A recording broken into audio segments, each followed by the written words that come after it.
God, just help us as we start hour number 2 of this class.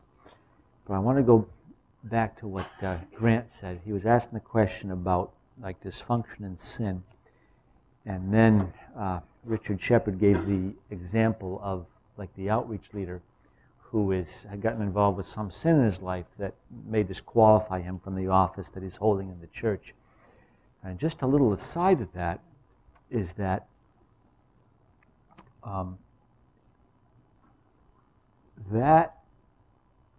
like you've got someone who's working for the church, because we've had this happen, excuse me, and they get involved with some, like I say, serious disqualifying sin.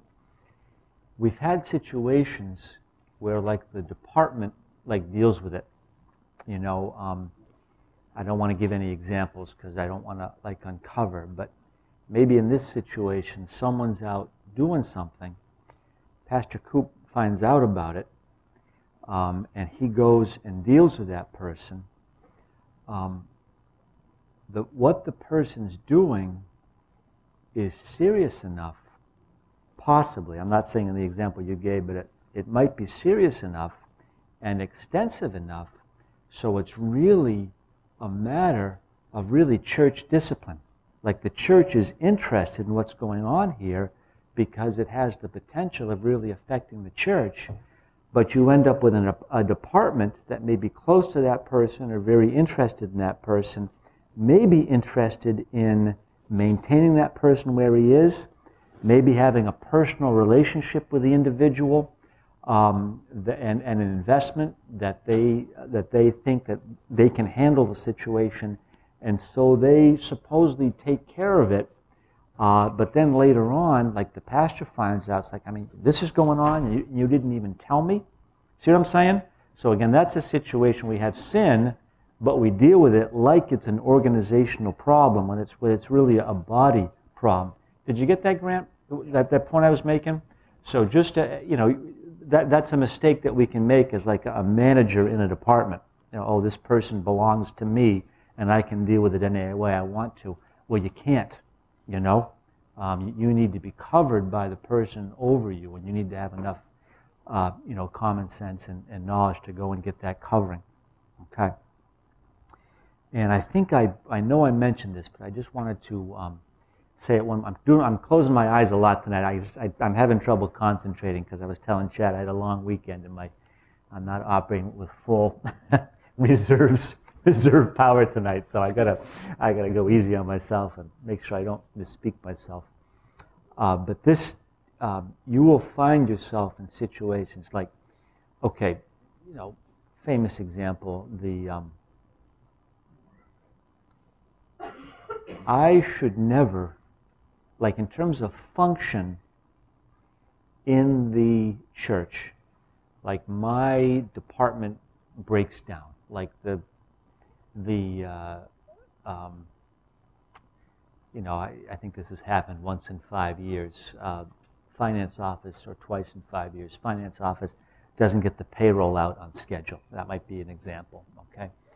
And I should always be secure enough in those situations, like if someone finds out about it, or someone comes to me, or it's communicated, or someone calls Pastor Schaller and says, I didn't get my paycheck, and Pastor Schaller calls me, my response in those situations is never, you should have come to me alone, okay?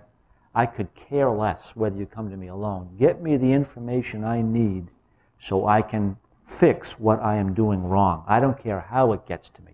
Now, of course, that can be done in a destructive manner if someone wanted to, but it's like, I'm happy in many ways to have my life be an open book. All we're talking about is working together.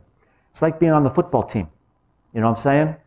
You know, someone drops the pass, 70,000 people plus, you know, 20 million TV viewers just saw the pass dropped. It's okay. I've got to be able to live with that and go forward with it, you know? And it's the same thing in us working together because it is not sin. It doesn't reflect on me as a body member, doesn't reflect on me as anything. I mean, if I need more help to do what I'm doing, let's find out about that. If I'm not the best person for the job, by all means, let's get the right. I don't care about any of that stuff because we care about the body going forward and reaching the, fulfilling the mission of the organization the best way we can do that, no matter what that is. Right? Okay. And then the third little note or point I wanted to make, unrelated to tonight's class, is if you're checking at, I have started to populate, like the website, I'm starting to fill out maybe what you can call a syllabus. I'm going back to each of the lectures, putting in what we talked about, and then in the column off to the left, I'm putting in, off to the right as you're looking at the screen, I'm putting in what the evaluation question will be in terms of how you'll be evaluated on that specific lecture. Okay, everybody understand that? So you can be following along that. I think anybody, you could be doing it yourself. It's pretty obvious what we're talking about and what we can, you need help? Oh, I mentioned, that was just a note to myself, going alone. Okay, I was just making why didn't you come to me alone? I was just commenting on that. So I was sitting here, I was writing a few points down I wanted to cover real quick. You don't have to write that down. No, that's a note to self. Okay, so that's where we are. Now, what I think I wanted to do is, let me grab a piece of paper here. Did you sign in on your way in? Okay, thank you. So everyone's signed in. Let me just get a blank piece of paper here, just so I can record. Sure, absolutely. We're going to be moving on to another topic, right? No, but we'll park here as long as we need to. Okay, so you have a team that that's under you. How do you this is kind of off of my last question, if people are taking offense when you're trying to deal with it simply from an organizational standpoint, things are not functioning, how do you get them to get on the same page with you? Because sometimes people are thinking you're going at their character or that you're dealing with a sin. So I understand that you don't take offense when they come to you, maybe even not alone, about payroll. You say, that's not a problem for me. But what about those that it is a problem with and you're trying to work with them? Okay, well that's sort of like the skill level of us as managers, administrators, and leaders. So, Lisa works for me in some capacity. Just because she should be able to be a big girl, receive information, and act on it, doesn't mean she has that capacity. Okay, so even though I have a right to communicate, in a sense I have a right. If we have any rights, so I have a right to communicate, although that's a little bit misleading. The responsibility, whatever you want to call it, and it should be no problem. I'm gonna know that for some people it is or may be a problem. So there's always that this balancing act. I don't want to create a problem for someone. If I can pull them aside and speak to them a certain way that I know they can receive it, I will do that. If I know I do it in a different way, it's going to be a problem for them. I think a couple times over the years I brought up stuff in staff meetings, and it's bothered people. Geez, why did you have to bring it up then? But usually I find staff meetings to be generally effective because you bring it up in public, and it's the whole team is there, and you get laughing about it. Or, I find that to be generally like a lower stress, lower key. If I pull someone aside alone, I'm just going to close that right there. It's quite possible that if I treat someone as if it's a matter that requires great sensitivity, they may think that it's a matter that requires great sensitivity and may tend more towards them thinking, oh my gosh, I've really done something wrong here, where if I bring it up in a light, matter-of-fact manner in a group, okay, this, and this, hey, what happened with that? Okay, good. sometimes that, the way I bring it up communicates to them it is no big deal. But that's just, your skill level as a manager, you know. Some people, they've got to, they've just got to grow, and they get on board, and the first couple times it bothers them, and then they learn it's no big deal, and we just move on. So that's, God helps us with that. Okay. We have had 3 people in the class. We had you do this assignment where you were going to write down a paragraph about the worst job you ever had, okay? And I'm pretty sure that we had Grant read his, we had Kanat read his, we had Chad read his. The rest of you, I would like you to have yours with you. Pastor Ben, I know you started a few weeks late. I don't know if you got that assignment, but the assignment is write a half page or whatever on the worst job you ever had. But I want to hear from Ellen, because she's so quiet back there. I want you to... We had you going the first couple classes. You were out there when we were doing the bylaws. We haven't heard from you since. So I want you to read tonight. And who else can read tonight? Maybe you have yours also? Okay, so does anybody not have yours? Okay, so you want to just have that with you. Just throw it in your notebook or something. This could come up at any time. So we're going to hear from Ellen tonight. And why don't you go ahead and read yours, Ellen? And we should give her the microphone.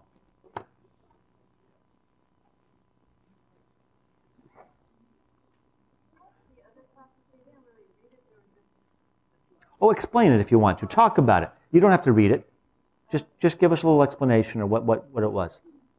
Well, the only job I had before I went to Kyrgyzstan was teaching at Lamrata High School for 7 years. And so I guess it's not so much, I'm not complaining anything about the organization or the school and stuff. It's just more of the challenge of teaching the first 2 years. So it was challenging to discipline and control the class because I was only 23, I think, when I first taught, and my students were like juniors and sophomores and seniors, and so that was challenging. So it was difficult, but I noticed after every year, I learned how to discipline a little better. Also, I didn't like all the grading. Like, there was a lot of papers, like 150 papers, 150 students, around that much, and lesson plans, making lesson plans. So all the work that you have to do outside of the hours of work, that's what I didn't like. And so in Kyrgyzstan, I also taught, but the private school, it's like a Christian school, and there's only like 10, 12 students in a class, and so ideal situation. So I didn't have any complaints there. In either situation, did you feel like you could have been better, like what we call covered by your leadership? The people that were over you, could have they been more help to you? Like they let you down or anything, or no? No, actually, the lead science teacher, the department head, he was very, very, he went over and beyond to help, like giving me his old lesson plans and all of that stuff. And so, it was just more of a personal thing in the classroom, trying to... learning a new job. But as in the organization structure, the school was really good. That's why I think I stayed there for 7 years. Yeah. I see a lot of teachers moving from one school to another school because they're not happy. But, And that was in California? Yeah. And that was before No Child Left Behind. But Long Beach was probably a good... Was that like a middle class, upper middle class, a well-funded school? Yeah, it was a normal school in California. Yeah. Not low, not high, just average. Okay, in the middle, yeah. Yeah. And I know I mentioned that No Child Left Behind, but I've heard from a number of teachers that law which was passed, it's sort of like a one-size-fits-all across the whole nation. It makes it difficult for teachers to do their jobs, because it's not always appropriate in the situations that they're in. But that was probably after you were, that was probably some time ago. Yeah, I stopped teaching 2003. Yeah. I went to Kyrgyzstan then. Yeah, and then you went to Kyrgyzstan after that. Okay. Yeah, but just being the Baltimore School District here is like I feel like it's a completely different setting. Are you teaching now? I'm substitute teaching, so that's like Baltimore City? Baltimore County. Baltimore County? Yeah, but technology has greatly increased, Yeah. so that's good. But then at the same time, just I've been in so many different classrooms and so many schools, and it's like I didn't realize how many special need students there are, Right. and just yeah, it's just different. I don't know if California is different too, because I Yeah. haven't been in that system Right. for a long, long time. But yeah, it's just different. But I can't complain. I've enjoyed my substituting here too, because I've heard so many horror stories. At first, I'm like, do I want to do this? But then, actually, I've substituted pretty much every day, and it's for elementary level, and it's been good. The Yeah. Baltimore County area. Yeah. So Awesome. Okay, very good. Let's send it right down the line, and we're going to go back to Taya Cortalainen. You can talk about the worst job you ever had, as long as it's not the one you have right now. The only rule, yeah.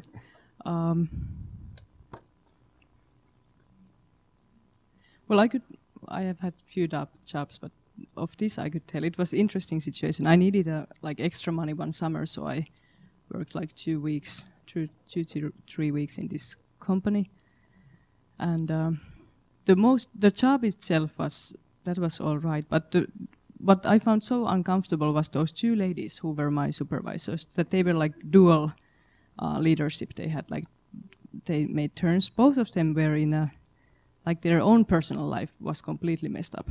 So it was very uncomfortable be with them and to try to talk about the work things when they are maybe crying or starting to talk about their own, like I'm divorced, so I'm living in a hotel right now. And, so that was like, okay, I understand, I feel, I'm emphatic, I look them to the eyes and I'm listening, but still I should go back to work and not Right. to deal with these issues with my boss. I don't want to know these things because I don't know them, and now they open up to me. And of course I care, but it's a work. Right. So that was, honestly, I didn't like it at all, even though it's great to counsel people or whatever to understand them. But that wasn't the place, I think, for me to understand these women with divorce and kids and Right. money issues. And Right. so, Yeah. so this is one example of my work history that I didn't enjoy at all. Yeah, okay, very good. Thank you. So I'm going to remember that, because we'll bring that up again. And I think maybe we want to get one more, because I want to... Oh, Tom? Okay, if you insist. All right. Are you prepared, Tom, to cover this tonight? Okay.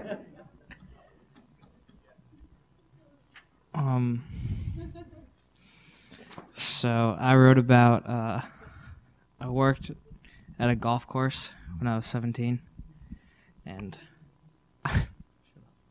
I wrote about a few things that I didn't like about it, but one of the things that I really didn't like about it were like the head pro at my course, who kind of ran the whole course and everything we did. He was like notorious for being very like strict with his workers, and like at the golf course we would have times where we were really busy, we were getting everything going, and there'd be like a rush of people coming, and then after we would kind of finish that, there would be like a couple minutes of a little bit of like a lull, and like in those times, if he ever like saw you like not doing something like super productive or like even just like taking your time, he would like get on you and like find something that didn't really need to be done, or he would just for the fact to get you doing something. So, and then like the guy below him, who was kind of more of our involved with us, kind of like if that other guy was around, he would start acting like him. So I don't know, it kind of bothered me.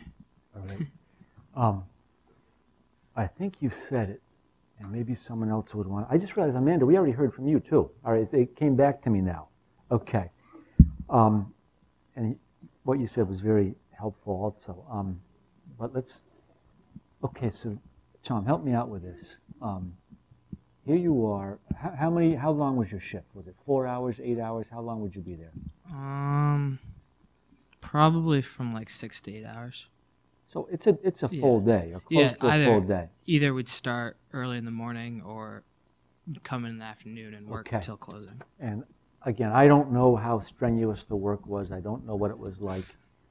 I know that people can only work so hard so long, and you cannot work at 100% 8 hours a day. I can't. I mean, there's like a pace to it. So there's a little bit of a lull or a break, and you've got the boss during that slow time. He's like out. If he's around, it's like watch out, and he's going to find some. Can you? You didn't like it when he did that, right? Well, nobody did. Yeah. I mean, other kids, they would, oh, he's coming. They would jump behind a rack of golf bags so he didn't see them not do anything. Right. Or they would just pick up something so he didn't know that it was like we had a couple minutes of slow time. Right. And I'm just trying to put into words, or I'm trying to get you to, or someone to, if you can help me here. Like, why is that so bothersome? Because I would have reacted exactly like you did, but I'm just trying to say objectively why it's so troubling when someone acts that way towards us. Okay. What's that? Well, okay. And I think that's like what Grant just said is we don't want to work. And I do think that sometimes when we start out, it does start out that way, in terms of when we begin our career.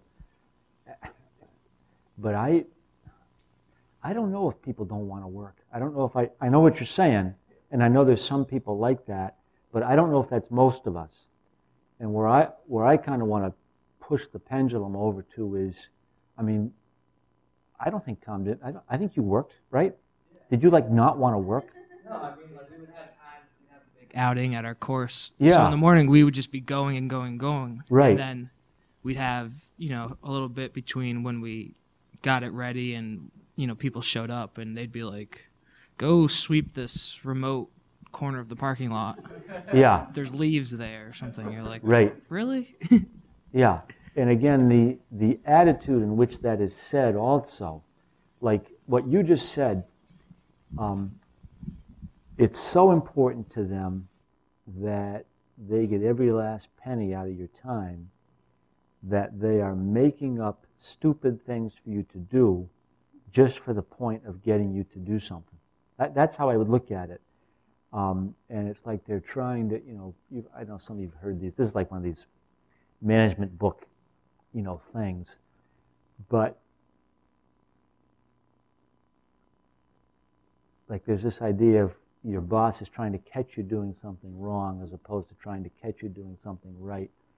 But what would the effect of the organization been if the guy had walked through and said, you guys taking it easy, thank God you can catch your breath. Suppose he had communicated to you that way, thanking you for the 6 hours when you'd been killing yourself, instead of getting mad at you for the 5 minutes where you were able to just catch your breath and get yourself recharged for the next rush.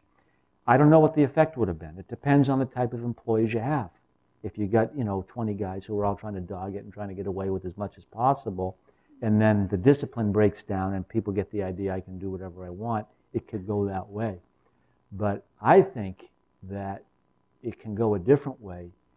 Like if the boss gives you that break, and then when he really needs you to do something, he asks for it, you know that what he's asking is not unreasonable, so it's like you're happy to do it.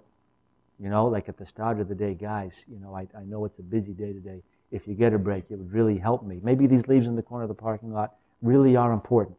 I don't know if that's true or not. Or is it make work? I don't know. I worked in one place. They didn't beat us to death. But it was like there was never... But the shifts were shorter.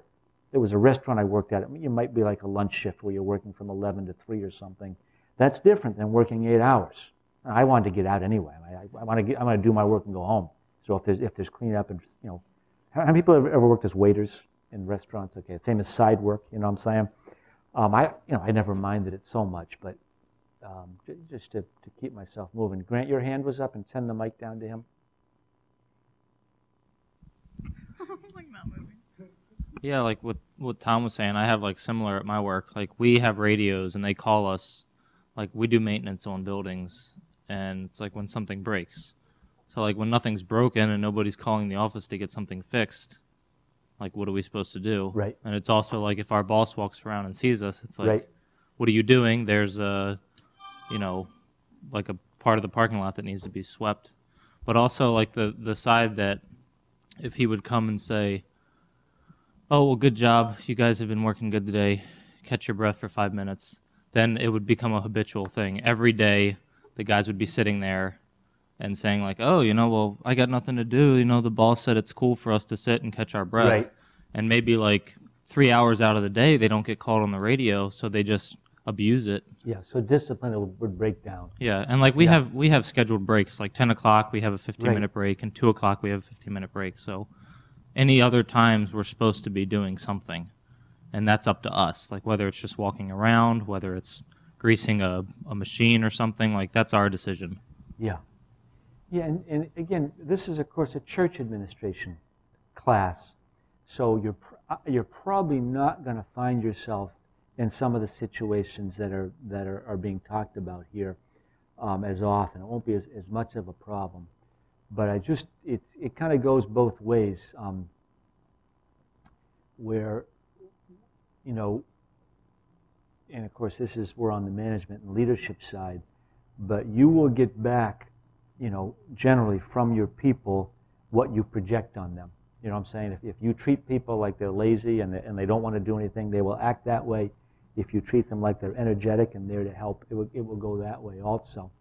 Let me ask you a question, Grant. Would you ever, as an employee there, and I think I know the answer to this, but I'm going to ask it because I want to hear what you say.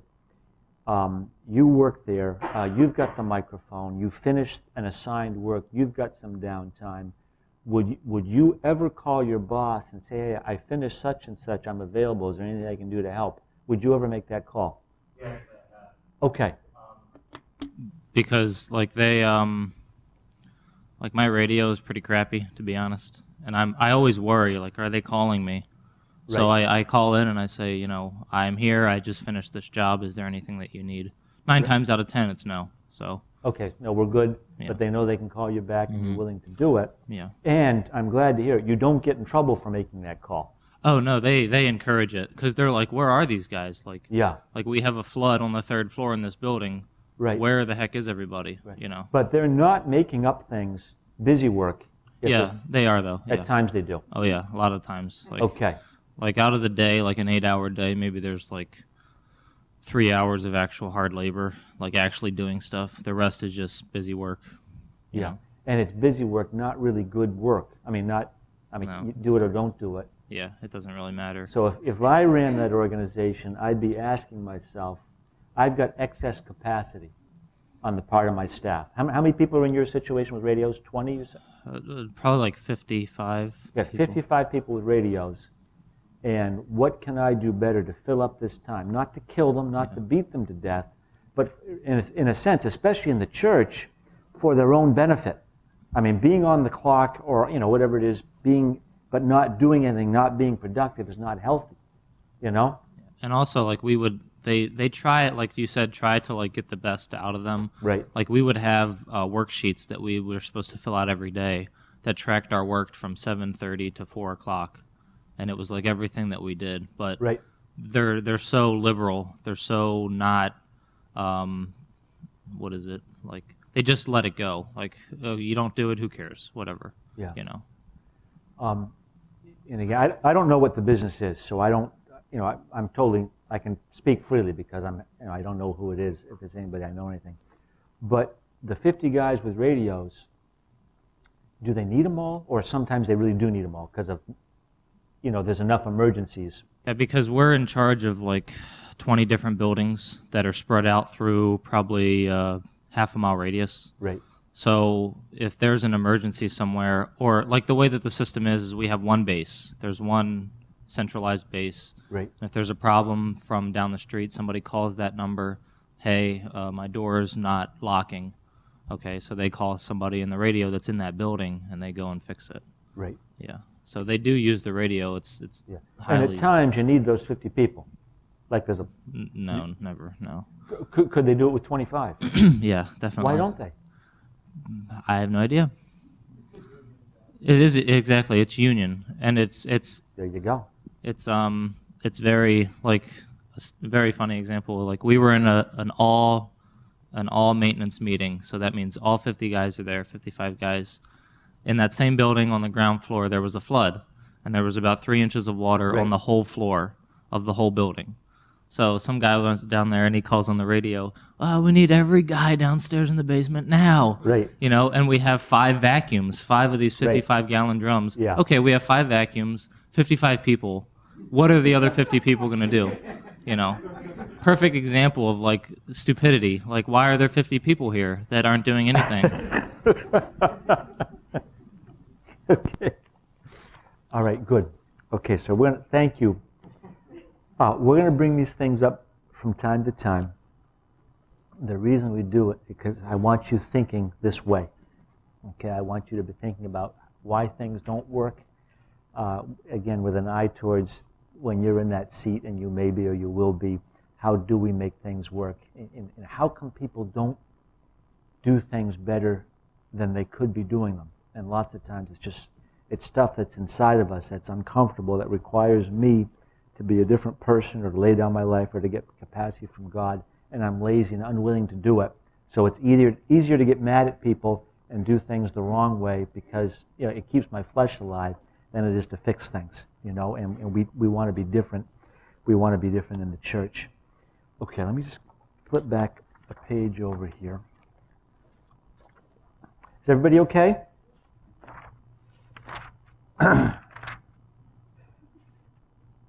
Okay. I know we spent some time on that. I'm glad we did. And what I want to talk about now is I'm going to call this next thing like communication within the table of organization. We've covered some of it in what we've talked about so far tonight. But I just thought maybe I could start off by drawing a simple org chart here.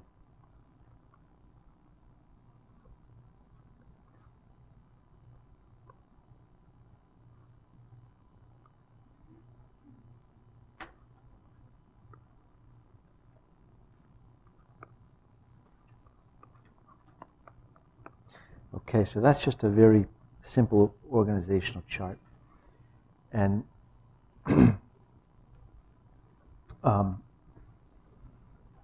we've got this person down here, okay? Or you could talk about really anybody, but maybe we'll talk a person at the lowest level of your organization. And I'm going to ask this question sort of rhetorically or hypothetically. But is it right for this person to talk to the person next to him, okay?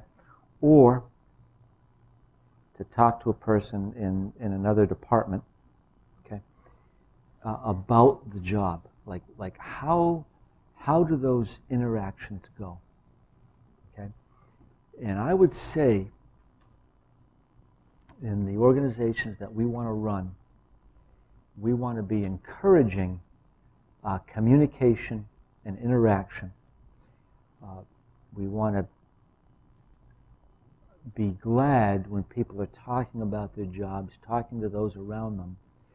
But that communication needs to be done with like some simple guidelines and some simple context. But within those guidelines and context, we would view it as very, very healthy. Okay?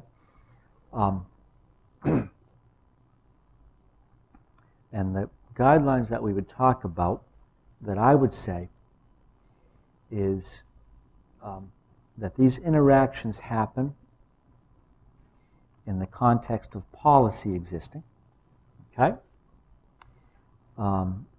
They happen in the context of a covering. Okay, covering, sorry about that. They happen in the context of what I would call, and what we've spent a lot of time on tonight, organizational thinking. Okay? And then I'm going to talk about some specific details about that. But here I am. This is me, Peter Taggart, in that box right there. Okay?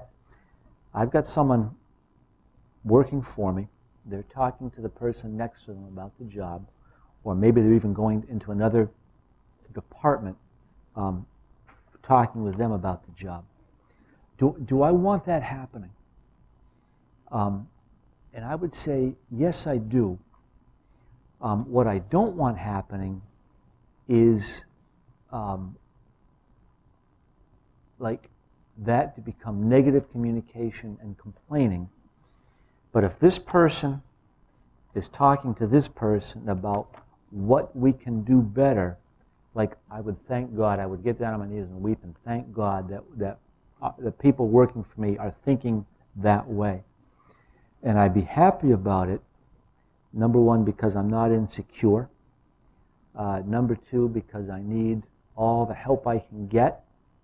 Number three is generally my attitude towards the people under me is that they're smarter than I am, okay, that they know more than I do about their job, and they can do things that'll help me.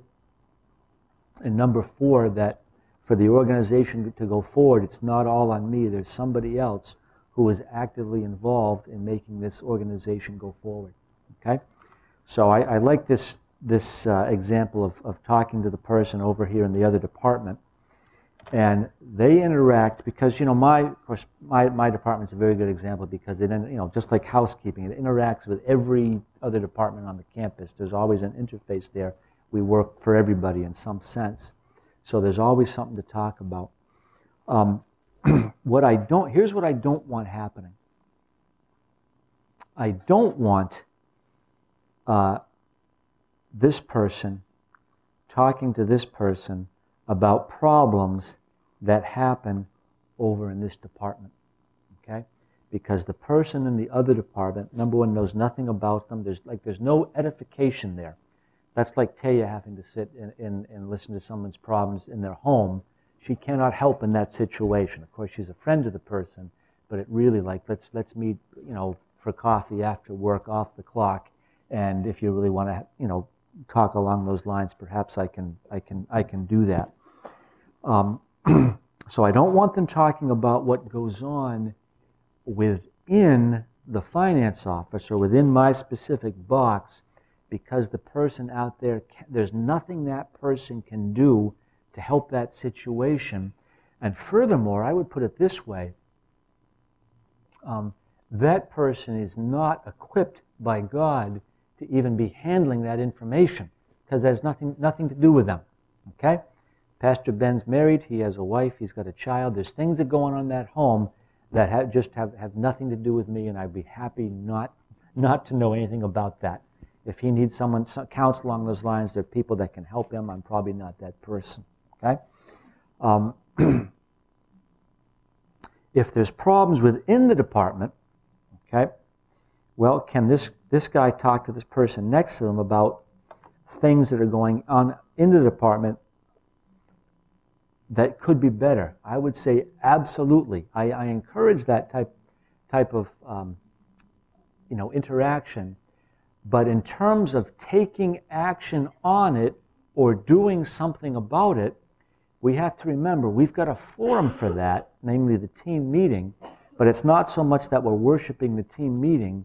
It's that if those two individuals want to make a change in the department and how things are done, then they want to bring it to the table so that we can all sit around and agree on that. Now, if there was something that really just concerned those two individuals, okay, like, and I've got that situation. I've got the office that Debbie's in the office and Taya's in the office, right? Nobody else is in there, right? Yulia has her own workspace. Chudi has a workspace. I got my office. So if Taya and Debbie decided, hey, you know what? We're going to rearrange our desks in this office, as long as it didn't affect anybody else.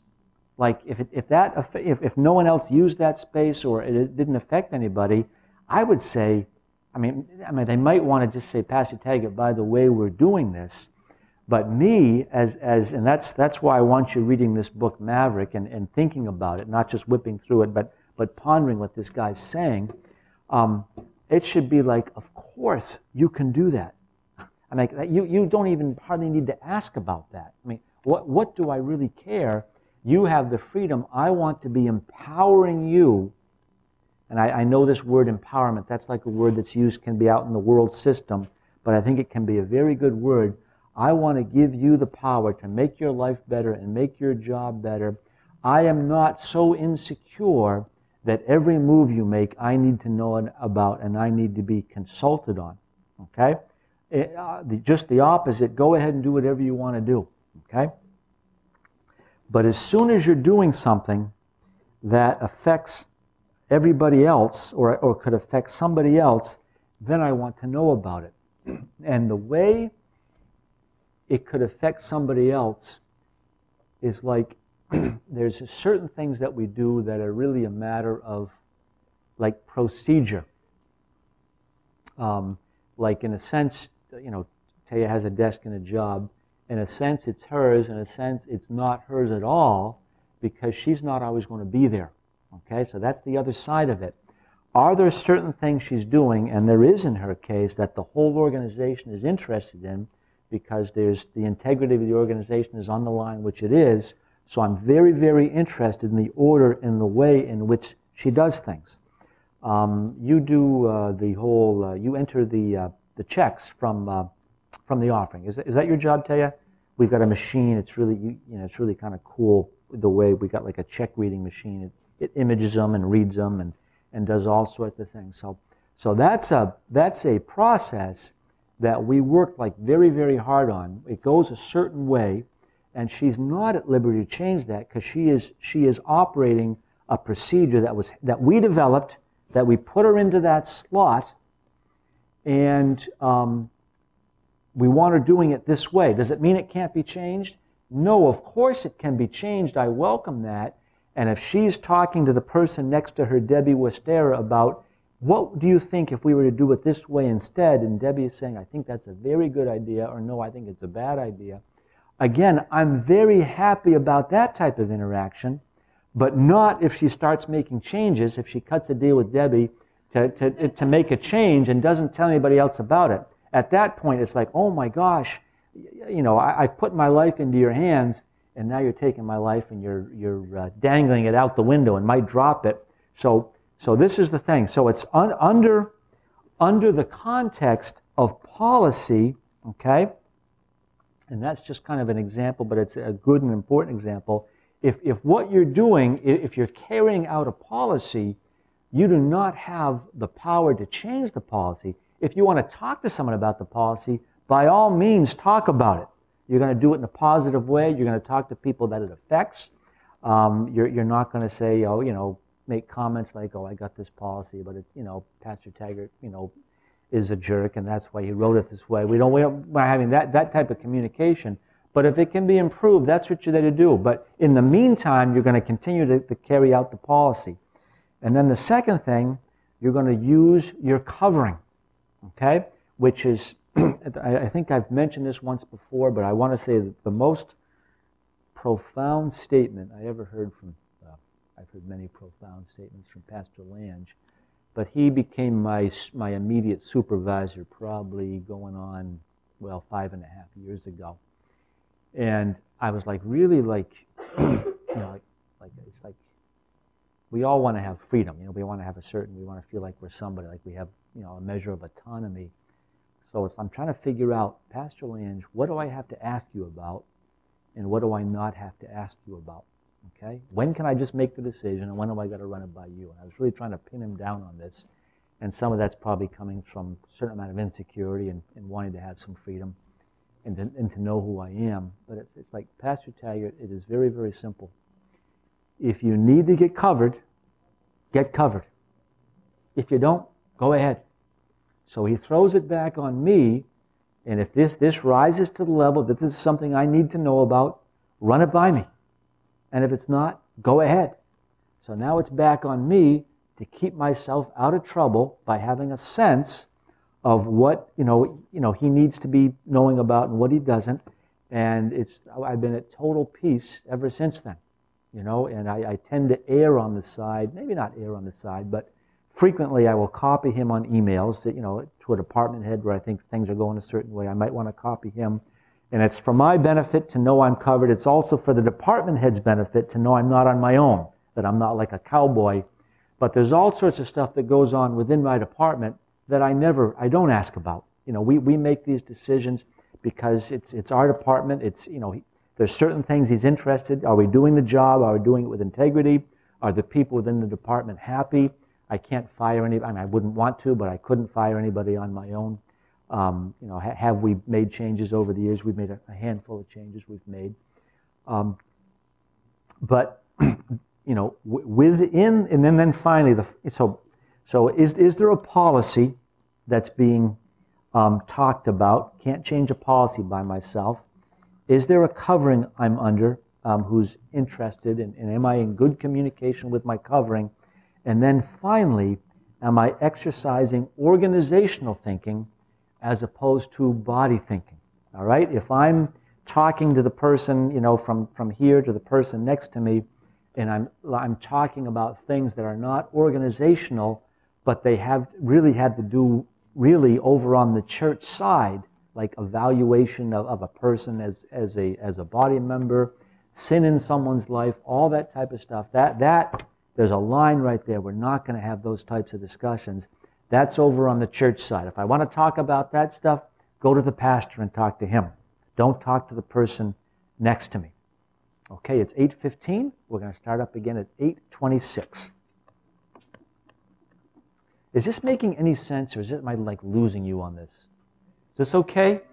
I mean, you got to help me by, questions are wonderful because they tell me if I'm off track. So off it goes.